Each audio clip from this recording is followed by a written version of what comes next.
What if you could add more joy into your dog's life overnight by doing 5 simple things? That's what I wanted to do for my dog Starbuck.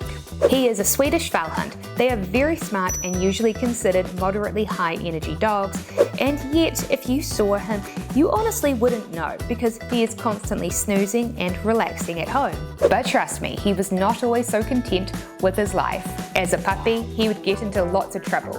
That's when his trainer Katja recommended that I make 5 simple changes to how I walk him each day based on scientifically proven dog psychology. And honestly, these changes were like magic. Now that his walks bring him so much joy each day, he comes home very happy and relaxed. He has honestly been a different dog ever since.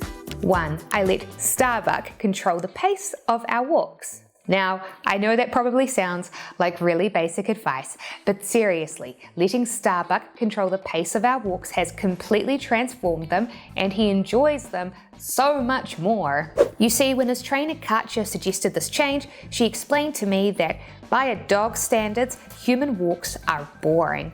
That's because we humans go for a walk by just walking straight along a path at a steady single pace. And well, that is not how a dog would choose to walk. And to show you why, I did a fun experiment. So this here is a path along a river that Starbuck and I walk down a lot. At the end is a bridge to a garden. I went there in the morning and walked it like I would choose to if I was alone. If it was just me walking, I would choose to walk along the pathway at a single steady pace. So I timed the walk and it took me 2 minutes and 7 seconds. And then in the afternoon, Starbuck and I walked that same pathway and it was a very different walk.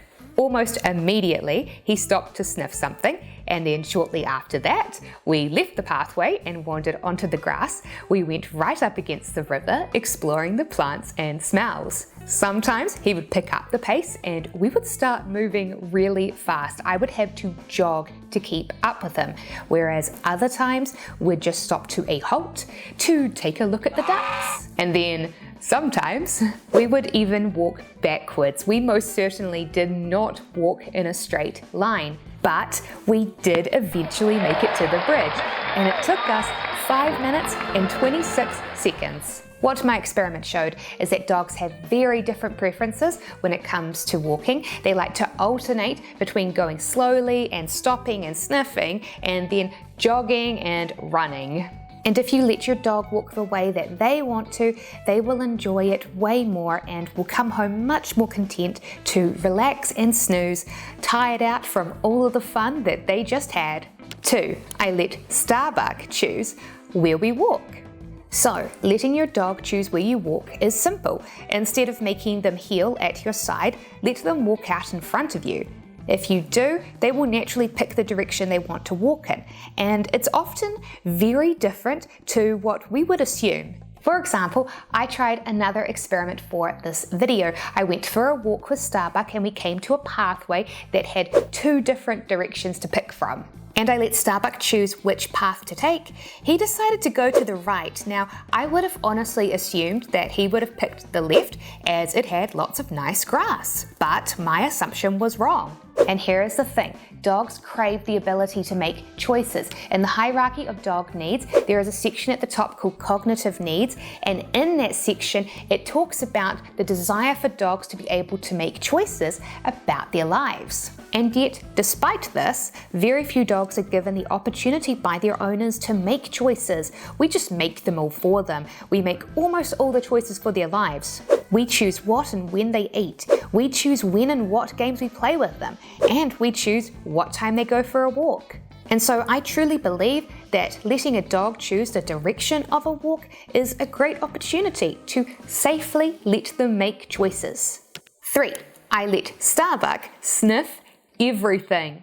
So a big part of why it took so long for us to make our walk to the bridge during the earlier experiment is that Starbuck would stop to sniff a lot. And it's no surprise that he did, because sniffing is a dog's favorite part of a walk, and yet most owners treat it as a side activity. On a walk, when most dogs stop to sniff something, their owners will let them sniff it for like 2 seconds, and then they'll just yank them away and be like, nope, that's it, we're done. And when I ask most dog owners, why do you do this? They say to me, oh, if I let my dog sniff everything, our walks would be so slow and then my dog wouldn't be tired and wouldn't nap. But that's honestly just a misconception based on our human perspective. Our noses only have 6 million receptor sites, so if we sniff things, we don't get very stimulated, and sniffing things doesn't make us feel tired at all. But dogs are different. Their noses have over 100 million receptor sites,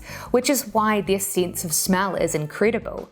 Sniffing is mentally very stimulating for them, and it elevates their heart rate just like a workout would for us. Sniffing makes a dog much more tired than a walk with no stopping does. Which is why Starbuck always comes home nice and sleepy from his walks. He has to rest to recover from so much stimulation from doing all of that sniffing.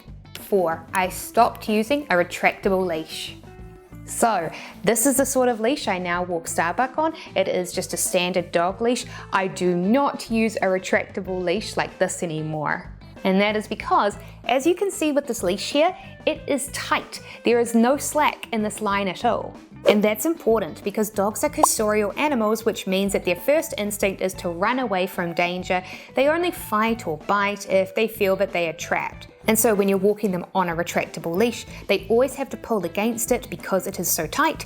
It makes them feel trapped and it puts them in a high alert state. It basically just makes them feel more anxious. Whereas if you compare it to my regular leash here, you can see that it's hanging loose. It's not triggering that same instinct in Starbuck, which makes our walk a lot more relaxing for him. 5. We walk using a long line leash. So that leash I showed off earlier, this one here, this one is 5 meters, which in the US I believe is about 16 feet, but here in New Zealand we use meters. It's a medium long line, but this one here, this is 10 meters. I like to walk Starbuck on this when I can, so this is about 32 feet. And I like to walk Starbuck on it whenever I can because it honestly gives him so much more freedom. For example, I took him on a walk today. We came to a riverbed that was very steep to climb down. Now Starbuck, he can climb down it easily, but I certainly can't. But thanks to the long line, he could go and explore it while I waited up top. And something else that it's really great for is letting Starbuck walk at a more natural pace. Because as my earlier experiment showed, yes, dogs do naturally walk slowly because they stop to sniff a lot and they don't walk in a straight line like we do. But when they do choose to stop sniffing something and move forward, their speed is much faster than ours. That's because they are cursorial animals. And so by a dog's standards, we walk slowly. And so the long line leash was perfect when we walked through this park. Starbuck was much faster than me, jogging up ahead thanks to the long leash. But of course, he would often stop to sniff things, and so when he did, I'd catch up. It meant then that we were able to both walk at our own pace and enjoy the walk together. So then, are you going to try any of these on your next walk? Let us know in the comments. Starbuck and I really appreciate your support. We will see you in the next video.